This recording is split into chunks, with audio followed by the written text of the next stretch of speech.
Hi everyone, welcome back to my channel. My name is Atia and today's video is something a little bit different. So if you have been a subscriber since at least January, you know that I switched from doing monthly wrap-ups where I talk about all the books I read in a month at like the end of the month in one video.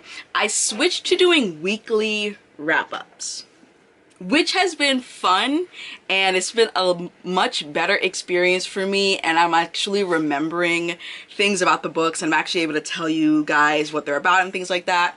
But I do miss kind of geeking out about the stats and also just talking about the stats and talking about like what surprised me in the month and things like that. So that's what these videos are going to be. This is going to be my monthly reading recap where I talk about like surprises, disappointments, I talk about the stats, things like that. And it's also going to be combined with my monthly hopefuls list, the books that I'm looking forward to getting to in the next month, which is this stack behind me, but we'll get to that in a little bit. So what will be included in these monthly recaps, like I said, it's going to include stats, highlights, books that are going to roll over from one month to the other, surprises and disappointments, a look at what I finished from my hopefuls list, so like a monthly check-in, as well as manga series that I started, continued, and am finishing, which is pretty cool. So let's jump right into the February check-in, which is me going through the books that were on my February hopefuls list and seeing if I actually read any, which is a little embarrassing. So we're just gonna speed through this part. First up, we have A Nearby Country Called Love, which I finished. We have Promise, which I'm in progress. We have The King is Dead, Gone Wolf, What Storm, What Thunder, Forged by Blood, and The Song of Wrath. Those, what is that, 5? Yeah, those 5 didn't start. I put a bookmark on one of them, but I didn't start it. Then we have The Color Purple, which I started, so that's in progress. That's fun. Women of the Post, didn't start. I read The Davenports, which is exciting. Then we have Feybound, which I did not start, but I do want to read that either this month or next month. And we also have We Are the Crisis, which if you saw my most recent wrap up, you know that I DNF'd that at 61%.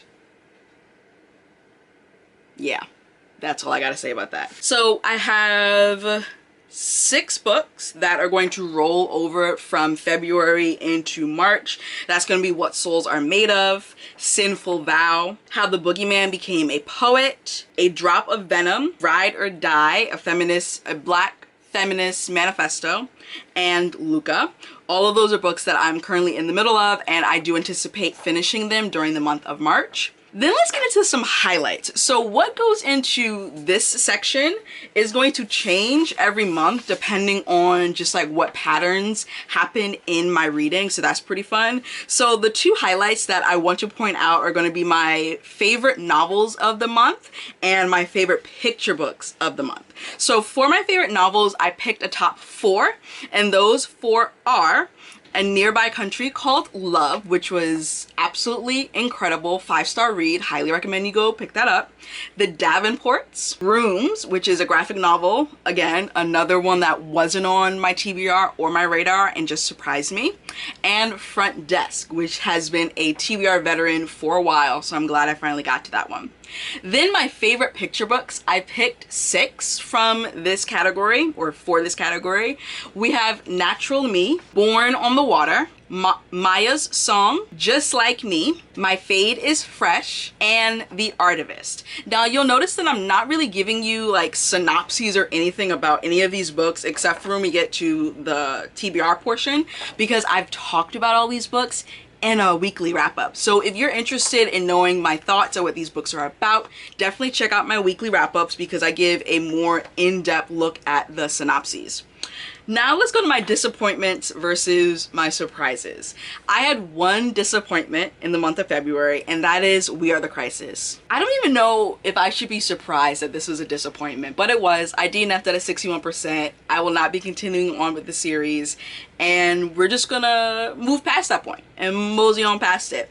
My surprises are A Nearby Country Called Love, which I feel like comes to no surprise to anyone if you've been watching my weekly wrap-ups. Brooms as well, and Asadora Volume 1. I did not expect that manga series to be what it's turning out to be, and I'm very intrigued. Speaking of manga, great segue. Speaking of manga, I continued 3 series. So I continued on in The Ancient Magus' Bride, Blue Period, and Flying Witch. And I started 2 series in February. I started Asadora as well as Witch Hat Atelier, and that's been a fun little journey. Now let's get into the stats, like the meat and bones of like the numbers of what I read. So I read a total of 72 books. 13 of those were novels, 1 was a short story collection, 38 were picture books. I was truly in my picture book bag last month. 1 was a graphic novel, and 19 were manga. In terms of the genre breakdown, so for the genres, I do want to say that I did not count the picture books in this genre breakdown because picture books and genres, like, it's just so hard to categorize that, and it was giving me a headache trying to even think about it. So my genre breakdown is everything except for the picture books. So we have 37% was fantasy, 27% was contemporary, 17% was mystery thriller, 7% was science fiction, 7% was historical fiction, 3% was contemporary or suspense romance, and 7% was historical romance. My average star rating for the month of February was 4.21 stars, which is actually pretty impressive. I had a very good month. And in terms of format breakdown, 55 of the books that I read were physical books, physical reads, 10 were audiobooks, and 7 were ebooks. 13 of the books had queer representation, and I will put their covers on the screen here. Everything I read was BIPOC, so Black, Indigenous, person of color, people of color. They were by a BIPOC author, and they starred BIPOC characters. 4 of my reads were 2024 releases or arcs, and that was Why We Play with Fire, Tales of the Celestial Kingdom, Natural Me, and Market Day. And 3 books, and I'm trying to be so much better with this next category, but 3 books were from my physical backlist TBR. So what does that mean? That means books that I already owned prior to the beginning of 2024. So this is not going to include books that I bought in 2024 and read in 2024, but books I owned prior to the year beginning that I'm reading in 2024. And this also doesn't include rereads. So we have 3, and that's Front Desk, The Undefeated, and The Davenports. Hey everyone, so I realized that there's actually 4 books in this category, the 4th one being Game On by Ceresia Glass. And then for age categories, we have 57% were either picture books or middle grade, 30% was young adult, and 13% was adult. And that all rounds out to be a total of 7,061 pages and 53.13 hours listened, which, you know, that is the reading recap and everything that I did.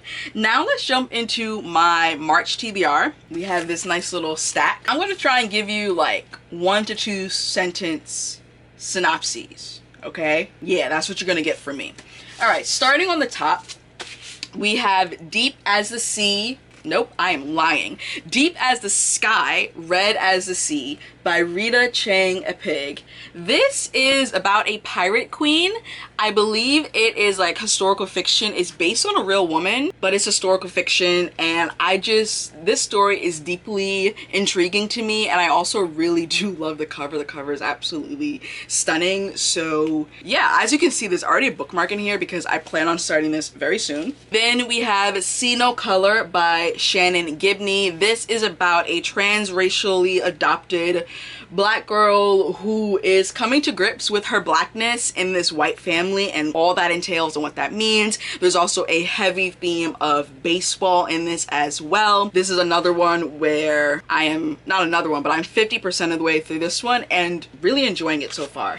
Next up, we have Fathom Folk by Eliza Chan. This is a recent release, or it's coming out soon. It's either already out or it's coming out in March. And this is about a world where you have people who are above the water and people who are in the water. There's sirens and different mythical water folks, and there's segregation and separation, and there's an army. It just seems like it'll be really cool and really fun. Another one where the cover is absolutely stunning.